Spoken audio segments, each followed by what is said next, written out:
వాక్యాన్ని ధ్యానం చేసుకున్నాం. సామెతల గ్రంథము 19వ అధ్యాయము 8వ వచనాన్ని మనం చూసుకున్నాం.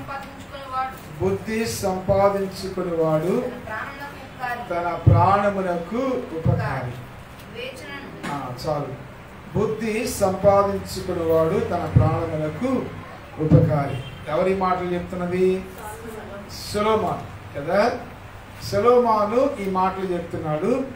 మరి వాస్తవంగా ఈ మాటలు ఆయన చెప్పడానికి గల కారణం ఏంటంటే ఆయన కూడా బుద్ధి పోగొట్టుకున్నాడు కదా. దేవుడు బుద్ధిని పోగొట్టుకున్నాడు. దేవుడు ఈయనకి ఏం చేస్తాడంటే రాజు అయినప్పుడు వారి యొక్క తన తండ్రి స్థానంలో రాజు అయ్యాడు. రాజు అయిన తర్వాత ఏమని ప్రార్థన చేశాడు? ప్రభువా, ఇదిగో మా యొక్క నాన్న చాలా అద్భుతంగా పరిపాలించాడు. నీ హృదయానుసారుడు, నీ చిత్తానుసారుడు, నీ యొక్క ఇష్టానుసారుడు అయినటువంటి వాడు చక్కగా పరిపాలించాడు. మరి అలాంటి రాజు తర్వాత ఆయన వారసుడిగా నేను వస్తున్నాను. కానీ సరిగ్గా పరిపాలించకపోతే ఏం చేస్తారు? ఖచ్చితంగా మా నాన్నగారితో నన్ను పోల్చుతారు. మీ నాన్నగారు బాగా పరిపాలించాడు, నువ్వు సరిగ్గా పరిపాలించలేదని అందరూ అంటారు. ఏం చేస్తారంటే దేవుని యొద్దకు వెళ్ళి దేవుడిని అడిగాడు. ఏమని చెప్పండి? బుద్ధి వివేకములు గల హృదయము దయచేయమని ప్రార్థన చేస్తాడు కదా.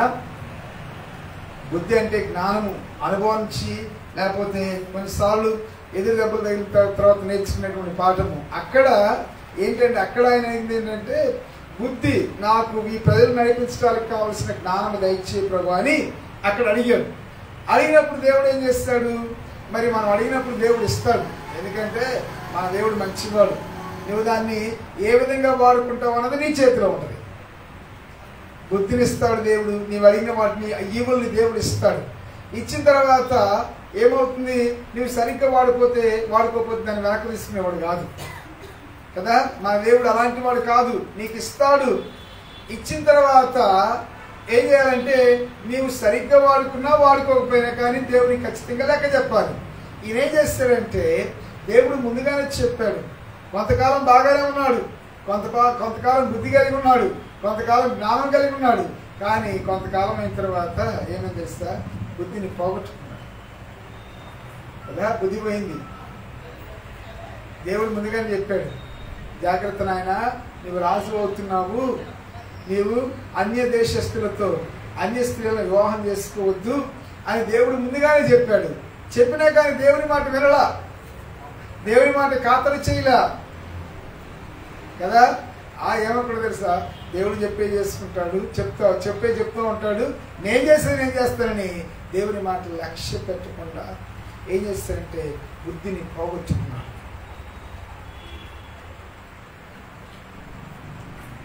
పోగొట్టుకొని ఇష్టానుసారంగా జీవించాడు, సుఖం అనుభవించాడు, సంపద అనుభవించాడు. దేవుడు అన్నీ ఇచ్చాడు కదా. ఈయనకి చూడండి, అక్కడ మనం గమనించినట్లయితే రాజుల గ్రంథం 3వ అధ్యాయంలో మనం గమనించినట్లయితే ఈయన అడిగింది ఒకటైతే ఈయనకి దేవుడు 3 ఇచ్చాడు. ఐశ్వర్యం ఇచ్చాడు, ఘనత ఇచ్చాడు, దీర్ఘాయుష్ని ఇచ్చాడు కదా. ఎందుకు? ఈయన అడిగినటువంటి మనవి దేవునికి అనుకూలమైంది. ఏంటో మనవి? ఈయన అడిగింది ఏంటంటే, నాకు ఇదిగో నీ ప్రజలను అప్పగించావు ప్రభా, ఆ ప్రజలను పరిపాలించడానికి కావలసిన జ్ఞానము, ఆ ప్రజలను పరిపాలించడానికి కావలసిన తెలివి నాకు దయచే ప్రభా అని అడిగినప్పుడు దేవుడు, ఎందుకంటే ఈయన మంచి ఉద్దేశంతో అడుగుతున్నాడు, అడిగేది కూడా మంచిది అడుగుతున్నాడు. ఏది పడితే అది అడగట్లేదు, తన భోగనిమిత్తం అడగట్లేదు, తన మేలు కొరకు అడగట్లేదు. దేవా నాకు అంతఃపురం అని అన్నాడా? అనలేదు. తర్వాత కట్టించుకున్నాడు, అది వేరే విషయం. లేకపోతే నాకు దీర్ఘాయుష్ని ప్రభు అని అడగలేదు. ఇవన్నీ అడగలేదు. అడిగింది దేవునికి అనుకూలంగా ఉంది, అడిగింది దేవునికి ఇష్టంగా ఉంది. అందుకనే మనం ప్రార్థన చేసేటప్పుడు మనకిష్టమైన వాటిని కాదు అడిగేది, దేవునికి ఇష్టమైన వాటిని అడగాలి. దేవునికి ఏది అనుకూలమో అది అడగాలి. దేవుని యొక్క చిత్తమేదో అది మనం అడిగినప్పుడు దేవుడు ఏం చేస్తాడంటే నీవు అడిగిన దానికన్నా నీకు ఎక్కువ ఇస్తాడు. ఇక్కడ ఆయన అడిగింది కేవలం బుద్ధి వివేకము గల హృదయాన్ని అడిగాడు. కానీ దేవుడు ఎవరికి? సొలొమోనుకి జ్ఞానం ఇచ్చాడు, ఐశ్వర్యం ఇచ్చాడు, ఘనతనిచ్చాడు, దీర్ఘాయుష్ని కూడా ఇచ్చాడు. హల్లెలూయా, హల్లెలూయా. మన దేవుడు మనం అడిగినప్పుడు మనం అడిగి వాటికంటే ఊహించే వాటికంటే అత్యధికముగా ఇచ్చేటువంటి. మరి ఇచ్చిన తర్వాత ఇచ్చిన తర్వాత చాలా మంది ఏం చేస్తారంటే ఇంకా మనం ఏం చేస్తాం తెలుసా, ఇచ్చిన దేవుని దగ్గర నుంచి వచ్చేటువంటి ప్రతి ఈవిని మనం తీసుకుంటాం, కానీ ఇచ్చిన ఆయన్ని మాత్రం మర్చిపోతాం. ఇచ్చిన ఆయన్ని పక్కన పెడతాం కదా. చాలాసార్లు ఏం చేస్తాం, ఉద్యోగం ఈ ప్రభా, ఉద్యోగం ఈ ప్రభా అంటాం. ఉద్యోగం ఇచ్చిన తర్వాత ఇచ్చిన ఆయన గురించి అసలు ఇచ్చిన ఆయన గురించి మర్చిపోతాం. ప్రార్థన చేయటం మర్చిపోతాం, ప్రార్థనకు రావటం మర్చిపోతాం, బైబిల్ చదవటం మర్చిపోతాం. ఇక ఆయన నువ్వు ఇచ్చేవగా చాలులే, నువ్వు ప్రక్కన ఉండే ఆయన ప్రక్కన పడేస్తాం. మళ్ళీ ఎప్పుడన్నా ఇబ్బంది కలిగింది అనుకోండి కదా, ఎప్పుడన్నా కష్టం కలిగింది అనుకోండి, అప్పుడు ఆయన దగ్గరికి వస్తాము. మరి ఈయన బుద్ధిని పోగొట్టుకున్నాడు కాబట్టి ఇక తన కుమారునికి జ్ఞానోపదేశం చేస్తున్నాడు. సామెతలు నేను చెప్పాను కదా, తన కుమారునికి సొలొమోను చేసేటువంటి ఉపదేశము జ్ఞానోపదేశము. అందుకని సామెతల్లో మీరు గమనించినట్లయితే నా కుమారుడా నా కుమారుడా నా కుమారుడు అనేటువంటి మాట, నా కుమారుడా నేను బుద్ధి లేకుండా ప్రవర్తించాను. దేవుడు చెప్పాడు, నీవు బుద్ధి కలిగి ఉండు, నీవు మంచి ఆలోచన కలిగి ఉండు, చెడు జోలికి వెళ్ళొద్దు, ఇది మంచిది కాదు, ఇది మంచిది, ఇది మంచిది కాదని దేవుడు చెప్పినా కానీ దేవుని మాట వినలేదు. దేవుని యొక్క మాటను బేఖాతరు చేస్తాను నేను, కనుక బేఖాతరు చేసి నేను అన్ని నష్టపోయాను. నీవు అలాంటి మార్గంలోకి వెళ్ళవద్దు. నీవు కూడా అలాగే చేసినట్లయితే ఏమని చెప్తాడు చివరికి, అన్నింటినీ పోగొట్టుకొని ప్రసంగి గ్రంథాన్ని రాస్తారు కదా, వ్యర్థము వ్యర్థము వ్యర్థము అని రాస్తారు. అయితే ఈయన కూడా చివరిలో బుద్ధి వచ్చింది అనుకోండి కదా, బుద్ధి వచ్చింది కాబట్టి చదవండి ప్రసంగి 12:13 అనుకుంటా, ఒకసారి చదవండి ప్రసంగి పుస్తకము. ఇదంతయు వినిన తరువాత తేలిన ఫలితార్థం ఇదే, దేవుని యందు భయభక్తులు కలిగి ఉండి ఆయన కట్టడలను అనుసరించి నడుచుచుండవలను. ఇప్పుడు బుద్ధి వచ్చింది. ఎప్పుడు బుద్ధి వచ్చింది చెప్పండి, నడి వయసులో బుద్ధిని పోగొట్టుకున్నాడు. ఇక ముసలి అయిన తర్వాత అన్ని అనుభవించిన తర్వాత ఆయనకి తెలియదు ఏంటంటే వీటిలో ఏమి లేదు నాయన అనుకున్నాడు. ఎన్ని పెండ్లు చేసుకున్నా ఏమి లేదు, ఎన్ని అంతఃపురాలు కట్టించుకున్నా ఏమి లేదు, ఎన్ని ద్రాక్ష తోటలు ఇచ్చినా ఏమీ లేదు. అవి కేవలం తాత్కాలిక ఆనందాన్ని ఇస్తాయి, అవి క్షణికానందాన్ని ఇస్తాయి. కానీ ఇవన్నిటి వలన చేసుకొని ఆయన ఏమంటాడు తెలుసా, ఎంత ఎక్కువ మంది భార్యలు చేసుకుని అంత సంతోషం అనుకున్నాడు, ఎంత అంతఃపురం మంచిగా కట్టుకుంటే అంత సంతోషం అనుకున్నాడు. వాటిలో అవన్నీ ఇచ్చేటువంటి ఆనందము సంతోషము తాత్కాలికమని తిరిగి వీటన్నీ ఈ మాయలో పడి, రైట్, భార్యల మాయలో పడి, ఈ లోక సుఖాల మాయలో పడి దేవుని కూడా మర్చిపోయాడు. అందుకని పరమగీతాల్లో దేవుని మాట లేదు కదా, దేవుని ప్రస్తావన లేదు. పరమగీతంలో దేవుని యొక్క ప్రస్తావన లేదు. ఎందుకంటే ఎప్పుడు చూసినా షోలమిత్తే కనపడుతుంది. జ్ఞానం ఇచ్చిన దేవుడిని మర్చిపోయాడు. ఇక ఎప్పుడు చూసినా ఎవరు కనపడుతున్నారు, షోలమిత్తి కనపడుతుంది, షోలమిత్తి. అందుకని దేవుని మర్చిపోయాడు. దేవుని మర్చిపోయి తర్వాత వృద్ధాప్యంలోకి వచ్చిన తర్వాత దాని యొక్క దుష్పరిణామాలు, దాని యొక్క పర్యవసానాలు ఆలోచించి అంటాడు. ఇదిగో బుద్ధి వచ్చినప్పుడు మాట్లాడేటువంటి మాటలు ఏంటి తెలుసా, ఇదంతయు వెళ్ళిన తర్వాత తేలిన ఫలితార్థం ఏమనగా యెహోవా యందు భయభక్తులు కలిగి ఉంటా, దేవుని యందు భయభక్తులు కలిగి ఉంటా. చెప్పలేంటి, మానవ కోటికి కదా. కొంతమంది బాప్తిసం తీసుకుని కూడా లోకం అంతా తిరిగి వస్తాడు. లోకం అంతా అనిపించిన తర్వాత లోకంలో ఏమి లేదు నాయన అని మళ్ళీ దేవుని దగ్గరికి వస్తాడు. ఇదిగో సొలొమోను చేసిన పని, బుద్ధి కావాలి, బుద్ధి రావాలి. బుద్ధి ఎప్పుడు వస్తుందంటే కొన్ని ఎదురుదెబ్బలు తగిలిన తర్వాత కదా, అప్పుడు కానీ మనకు బుద్ధి వస్తుంది. కొన్నిసార్లు మనం అంటాం కదా, వీడికి బుద్ధి లేదు, వీడికి బుద్ధి లేదంటే అర్థం ఏంటి, ఎన్ని దెబ్బలు తగిలినా కానీ అదే దారిలో వెళుతుంది, అదే మార్గంలో వెళుతుంది. ఈమెకి ఇంకా గ్రహింపు రాలా, ఈమెకి ఇంకా తెలివి రాలా. ఈయనకి ఇంకా తెలివి రాలని ఏం చేస్తారంటే, ఏం చేస్తారు తెలుసా, పెద్దలు తిడతామంటారు. మరి నీ బుద్ధిని సంపాదించు. ఇక్కడ ఏమంటున్నాడు, బుద్ధిని సంపాదించుకుని వాడు తన ప్రాణములకు ఉపకారి. ఒకవేళ మరలా ఆ గ్రహింపు రాకుండా దేవుని వల్ల నాకు సమస్తము కలిగింది.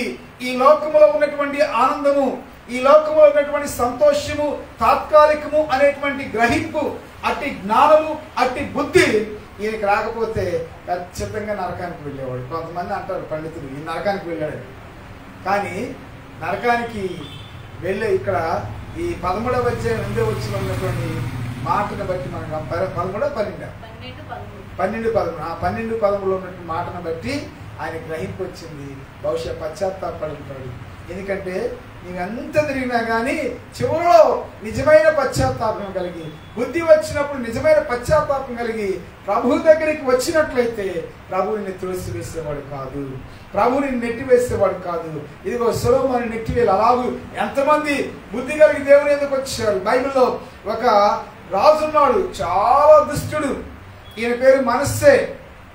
55 సంవత్సరాలు పరిపాలించాడు కదా. మనకు తెలుగులో సామెత కదా, పాపిచ్చి రాయమని.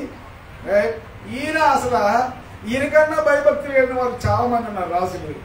హిజ్కియా ఉన్నాడు, యెషయా ఉన్నాడు, తర్వాత ఆసా ఉన్నాడు, యెహోషాపాతు ఉన్నాడు. వీళ్ళందరూ దేవుని యందు భయభక్తి కలిగిన వారే. కానీ ఈ యొక్క మనస్సే, వీళ్ళ నాన్న ఎంత మంచి రాజు అంటే అద్భుతమైనటువంటి రాజు. అతని ముందు కానీ అతని తరువాత కానీ అతని వంటి వాడు ఎవ్వరు కూడా లేరంట. ఏ విషయంలో? దేవుని హత్తుకునే విషయంలో, దేవుని యందు విశ్వాసం కలిగిన విషయంలో అతనికి సాటి అయిన వాడు, అతనికి సమమైన వాడు ఎవరు కూడా లేరు. మరి అలాంటి వ్యక్తి యొక్క కడుపును పుట్టాడు ఈ మనిషి కదా. మనకు తెలుగులో సామెత పండిత పుత్ర పరమసొంట అంటారు. ఎంత మంచి వ్యక్తి యొక్క కడుపు నుండి పుట్టాడు. అలా నాన్న ఎంతగా దేవుణ్ణి హత్తుకొని బ్రతికితే ఈయన మాత్రము అసలు దేవుని యొక్క స్పృహే లేదు. చేయకూడని పనులన్నీ చేశాడు. చివరికి తన కుమారులు కూడా అగ్నిగుండం దాటిచ్చాడు, బలిచ్చాడు. చిల్లంగితనము, ఎంత భయంకరమైన, అంజులు కూడా చేయనటువంటి భయంకరమైన కార్యాలు ఈ వ్యక్తి చేస్తాడు. మరి చివరికి ఈయనకి బుద్ధి వచ్చింది. చూడండి ఒకసారి 2వ దినవృత్తాంతాల గ్రంథానికి రండి. 2వ దినవృత్తాంతాల గ్రంథము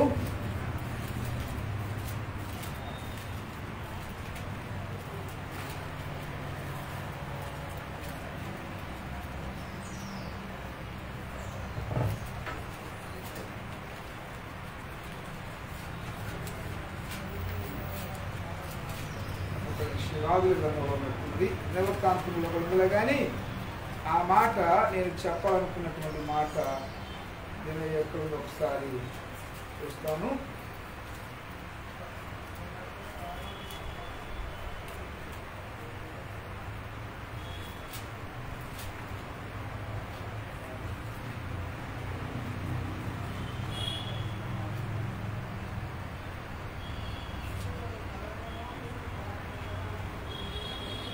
రెండవ దినవృత్తాంతాలకేనండి. 2వ దినవృత్తాంతములు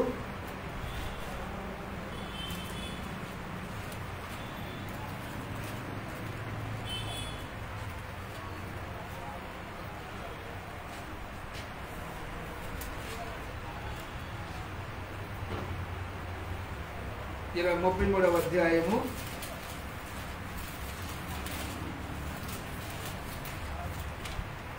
23వ వచనం. మన తండ్రి అయిన మనస్సే గుణపడినట్లు యెహోవా సన్నిధి పశ్చాత్తాపమును కాగను గుణపడకను. ఇదిగో తన కుమారుని గురించి రాస్తూ ఏమని చెప్తున్నాడు? ఆమోను గురించి చెప్తూ ఆమోను యొక్క తండ్రి మనస్సే గురించి. ఇదిగో 33వ అధ్యాయం ఆయన చేసినటువంటి దుష్కార్యాలు, చెడు కార్యాలు అన్నీ ఉన్నవి. కానీ చివరిలో ఏమని తెలుసా? మనస్సేనంట ఏమైంది? దేవుని యొక్క వాక్యములో తన తండ్రి అయిన మనస్సే గొడపడినట్లు యెహోవా సన్నిధిని పశ్చాత్తాపుడు కాకను గుణపడకను. అంటే ఇక చాలా ఇచ్చేసి మనస్సేకి మనశ్శాంతి లేక చేయవలసిన దుర్మార్గత, చేయవలసిన దుష్టత్వం అంతా చేశాడు. చివరుడు దేవుని సన్నిధికి పశ్చాత్తాపడ్డాడు, గ్రహింపు వచ్చింది, గుణపడను, పశ్చాత్తాపడ్డాడు, బుద్ధి తెచ్చుకున్నాడు. హృదయం బిడ్డారా, అందుకనే అంత దుర్మార్గుడైనా, ఎంత దుష్టులైనప్పటికీ కూడా ప్రభు యొద్దకు నిజమైనటువంటి విరిగి నలిగిన మనసుతో దేవుని యొద్దకు వచ్చినప్పుడు ఆయన త్రోసివేసే దేవుడు కాదు. విరిగి నలిగిన మనస్సు గల వారికి దేవుడు ఆసన్నుడు, అంటే సమీపస్తుడు, దగ్గరవాడు. నువ్వు ఆయన దగ్గరికి అలాగొచ్చినట్లయితే దేవుడిని విడిచిపెట్టేవాడు కాదు. కనుక మనము ఏం చేయాలి? బుద్ధిని సంపాదించుకున్నవాడు తన ప్రాణములకు ఉపకారి. మరి ఒక ఆయన బుద్ధి వచ్చిన ఒక ఆయన గురించి మనం లేఖనంలో చూస్తాము. లూకాసు వార్త 15వ అధ్యాయము 17వ వచనము. లూకాసు వార్త 15:17. అయితే బుద్ధి వచ్చినప్పుడు వాడు నా తండ్రి యొద్ద ఎంతో మంది కూలివాండ్రకు అన్నము సమృద్ధిగా ఉన్నది. ఎవరైనా తప్పిపోయిన చాలా మంది తప్పిపోతున్నారు సంఘాల నుంచి ఈ రోజుల్లో. తప్పిపోయినా కానీ తిరిగి రాట్లా, అంటే అర్థమేంటి? బుద్ధి రాట్లా. ఇదిగో దీనికి డబ్బులు చాలా ఉన్నాయి. వాళ్ళ నాన్న మంచి సంపన్నుడు వేసే చెప్పిన ఉపమానం. లూకాసు వార్త అనగానే మనకు గుర్తొచ్చేది ఏంటి? ఉపమానాలు కదా. మత్తయి సువార్త అనగానే యేసయ్య బోధలు గుర్తొస్తాయి. మార్కు సువార్త అనగానే యేసు చేసిన అద్భుతాలు గుర్తు రావాలి, రైట్? యోహాను సువార్త అనగానే యేసయ్య వ్యక్తిత్వం గుర్తు రావాలి. లూకాసు సువార్త అనగానే యేసయ్య చెప్పిన ఉపమానం గుర్తు రావాలి. ఉపమానం అంటే అర్థం ఏంటి? పరలోక అర్థముతో కూడిన భూ సంబంధమైన గాథ కదా. పరలోక అర్థముతో కూడిన భూ సంబంధమైనటువంటి గాథ. ఉపమానం అంటే అర్థం, అసలు వాస్తవంగా అర్థం ఏంటంటే ప్రక్కన పెట్టుటని అర్థం. వాక్యానికి ఒక కథ, ఒక దృష్టాంతాన్ని చేర్చడం.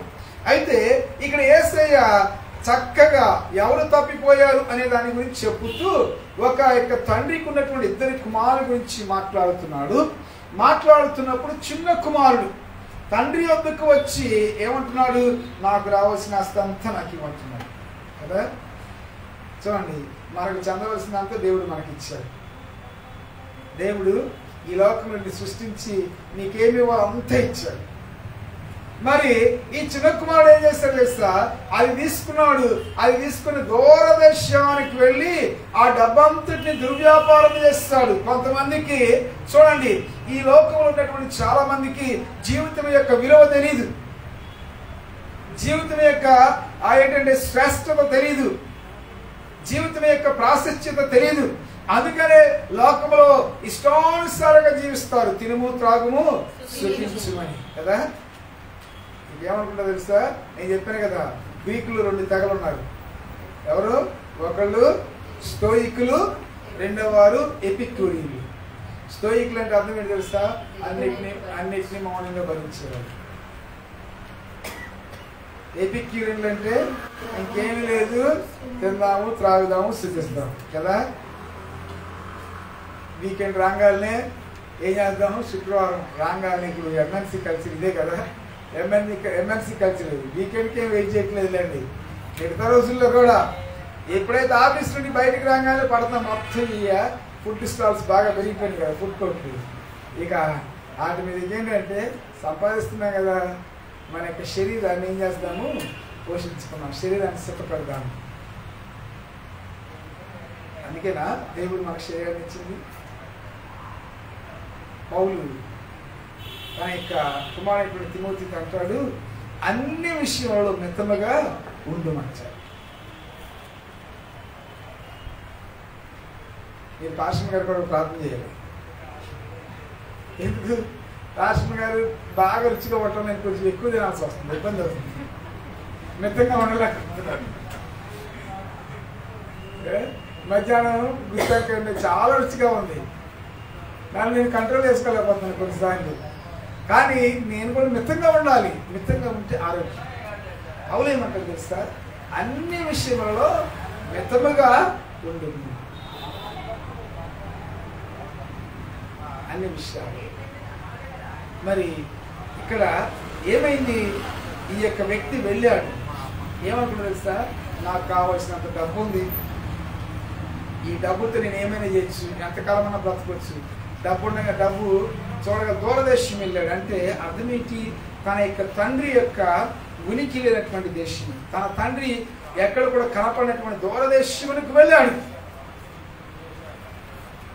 మనం కూడా చూడండి, దేవుని బిడ్డలమే కానీ దేవుని విడిచిపెట్టి దూరంగా వెళ్ళిపోతుంటాం. దేవుని యొక్క సన్నిధి లేనటువంటి స్థలంలోకి వెళ్తాం. అక్కడికి వెళ్ళి ఇష్టానుసారంగా ఖర్చు పెట్టాడు. ఖర్చు పెట్టిన ఎంతకాలం ఉంటుంది చెప్పండి. ఎన్ని కోట్లు తీసి సంపాదించినా కానీ ఖర్చు పెడుతుంటే ఉంటుందా, అయిపోతుందా చెప్పండి. నువ్వు ఎంత డబ్బైనా కానీ కూర్చొని తింటే ఎంత తగ్గుతుంది కదా. మాకు పిల్లలు కూడా సాగుతుంది కదా, కూర్చొని తింటే కొండలైన తగ్గిపోతాయి అంట. కొండలైనా తరిగిపోతాయి. పని చేయకుండా కూర్చొని తింటా ఉంటే తరిగిపోవా. వీరికి పని లేదు, జేబు నిండా డబ్బులు ఉన్నాయి.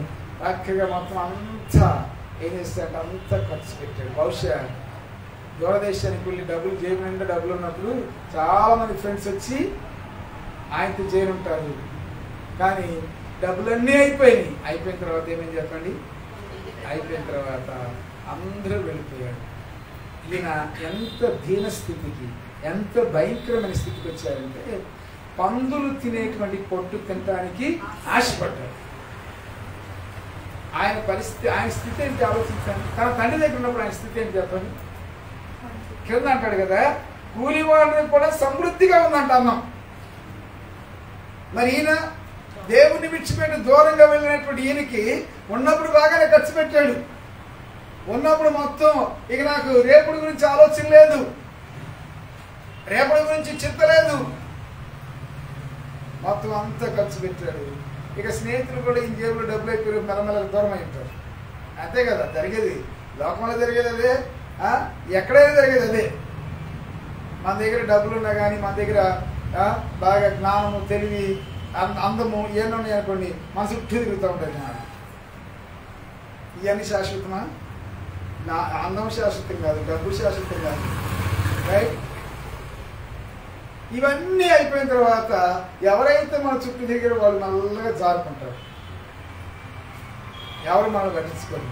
ఇదే పరిస్థితి తనకు ఎదురైనప్పుడు అయితే అసలు ఈ గురించి యేసు చెప్పేటువంటి మాట తెలుసా? అయితే అనేటువంటి మాట చాలా ప్రాముఖ్యం. అయితే బుద్ధి వచ్చినప్పుడు అంటే అర్థం ఏంటి? ఆయనకి ఎదురుదెబ్బలు తగిలిన తర్వాత ఇప్పుడు గ్రహింపు వచ్చింది, ఇప్పుడు జ్ఞానోదయం కలిగింది. జ్ఞానోదయం కలిగి అబ్బా ఇప్పుడు ఏమైంది, స్నేహితులందరూ వెళ్ళిపోయారు, జేబులో డబ్బులన్నీ ఖాళీ అయిపోయినాయి, ఒంటరి వాడు అయిపోయాడు, జేబులు ఖాళీ అయిపోయినాయి, ఏమీ చేయాలి? అయితే ఈయనకు బుద్ధి వచ్చింది, గ్రహింపు వచ్చింది, తెలివి వచ్చింది. అంటే అర్థం ఏంటి? బుద్ధి రావడం అంటే అర్థం ఏంటి? చేసినది తప్పని తెలుసుకోవటం, గ్రహించడం. చాలామంది తప్పులు చేస్తారు కానీ గ్రహింపు ఉండదు. అదే తప్పు మళ్ళా చేస్తూ ఉంటారు. తప్పని తెలుసు కదా, అయినా మళ్ళా చేస్తూ ఉంటాడు. మా ఊర్లో ఒక ఆయన, మా చిన్నప్పుడు, ఆయన పేరు కొండయ్య. ఆయన పేరు కొండయ్య అయితే ఆయన ఏం చేసేవాడంటే కళ్ళు అమ్మేవాడు. కళ్ళు నెత్తి మీద పెట్టుకుని, తల మీద పెట్టుకుని అమ్ముతూ ఉంటే ఆయన కళ్ళు కొండయ్య అని పేరు పెట్టేశారు కదా. కళ్ళు కొండయ్య అని పేరు పెట్టారు. ఆయన మా ఇంటి ముందు లోతరం చర్చి ఉండేది. ఇట్లా తలుపులు తెరిచింటే వస్తా పోతా ఉండేవాడు. కళ్ళు కూడా నెత్తి మీద పెట్టుకుని అనేవాడు, దేవా నేను పాపి అనేవాడు. చర్చి గేట్ దగ్గర అనే మళ్ళీ దాటాలంగానే మళ్ళీ తాగటమే. చర్చి దగ్గర రాగానే దేవా పాపి నన్ను క్షమించాను వాడు. మళ్ళీ షరామావులే కదా. అది కాదు గ్రహింపు. మరి ఇంకేమొచ్చింది తెలుసా? గ్రహింపు వచ్చింది. గ్రహింపు వచ్చి ఏం చేస్తారంటే, గ్రహింపు వచ్చినప్పుడు ఏమవుతుంది తెలుసా?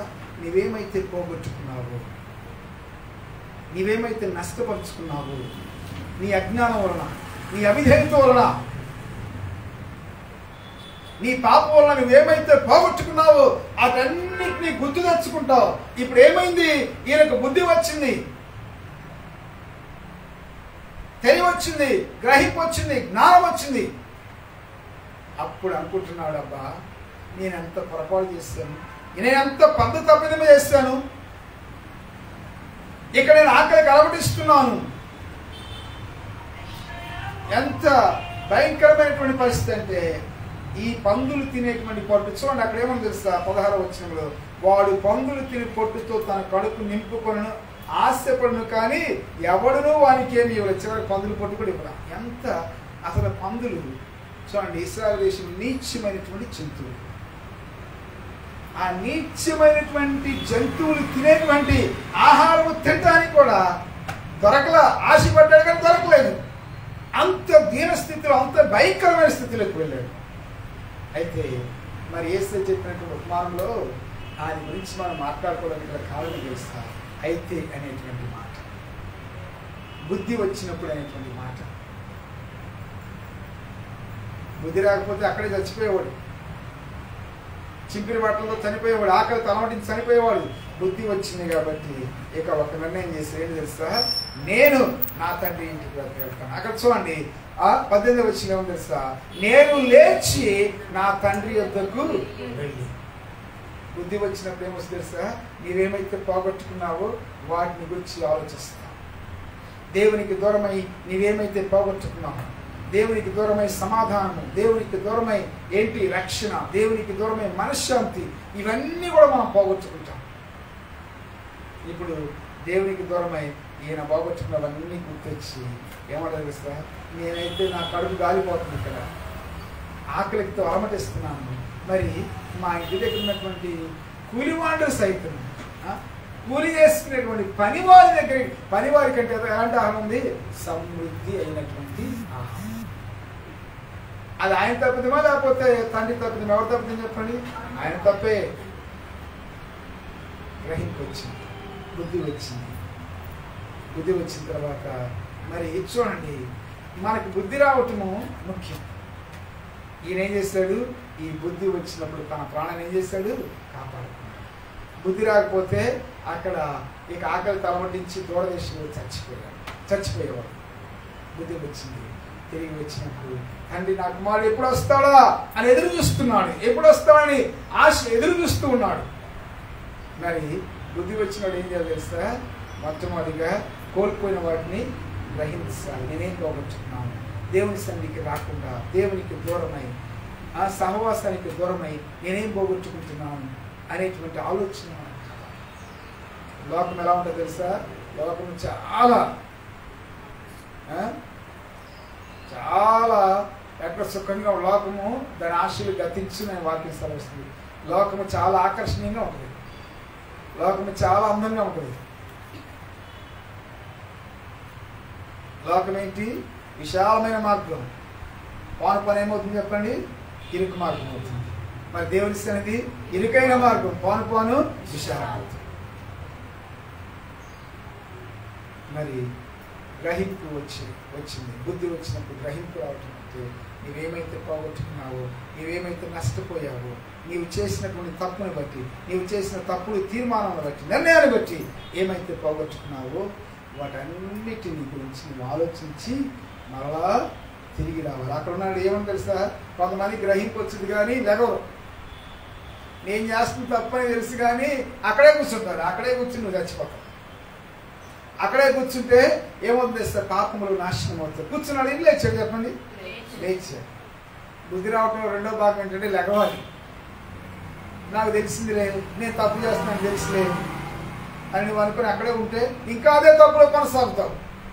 లేచి ఆ స్థలాన్ని విడిచిపెట్టాలి.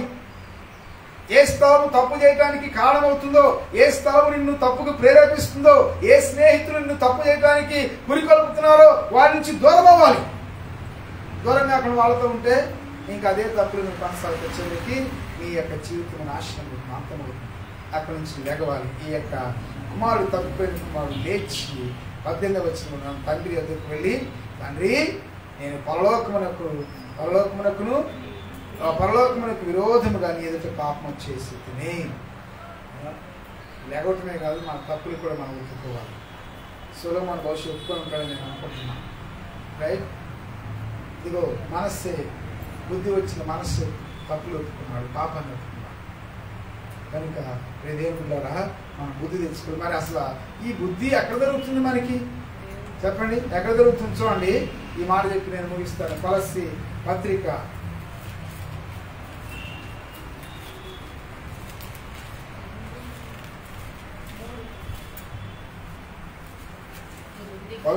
2వ అధ్యాయము 3వ వచనము.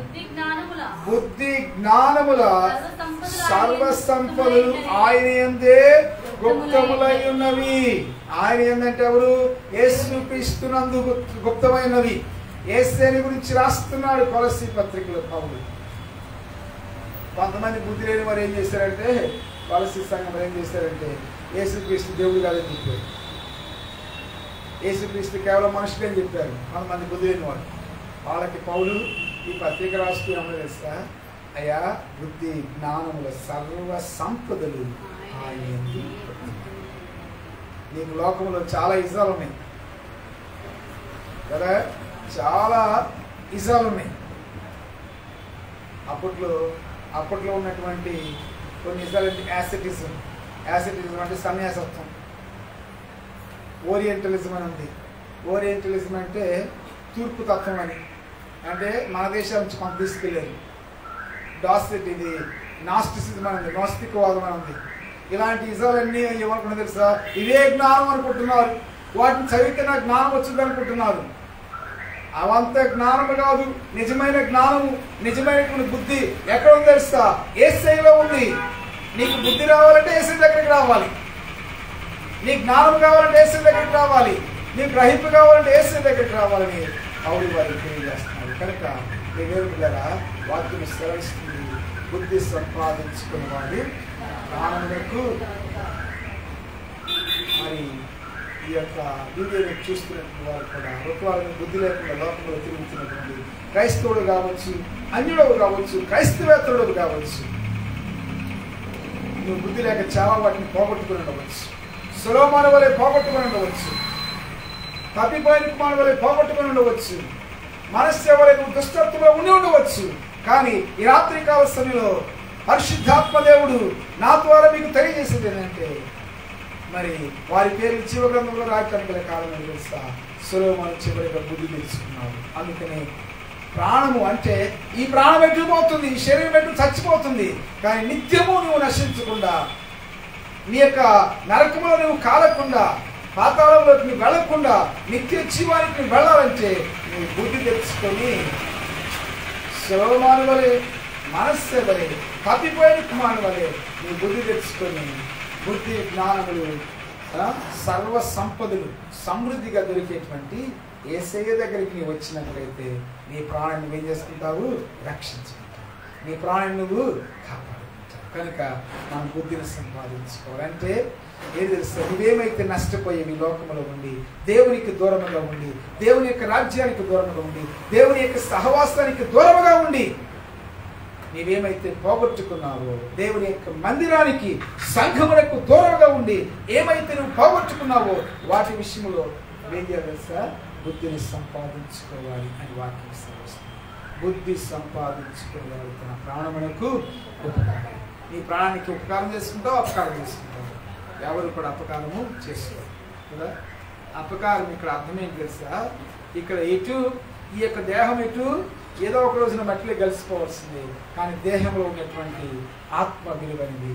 ఆత్మనిచ్చి నువ్వు దేవునితో ఉండాలంటే ఒకవేళ నువ్వు తప్పిపోతే ప్రభు దగ్గర యేసుని అంగీకరించకపోతే నీకు బుద్ధిని, జ్ఞానమును, సర్వ సంపద ఇచ్చేటువంటి యేసయ్య దగ్గర.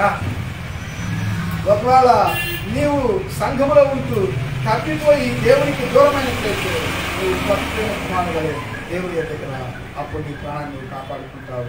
అతి కృప పరిశుద్ధాత్మ దేవుడు ఈ యొక్క సాయంకాల సమయంలో మనం దయచేయగలుగుతాం. ఆమేన్. హల్లెలూయా.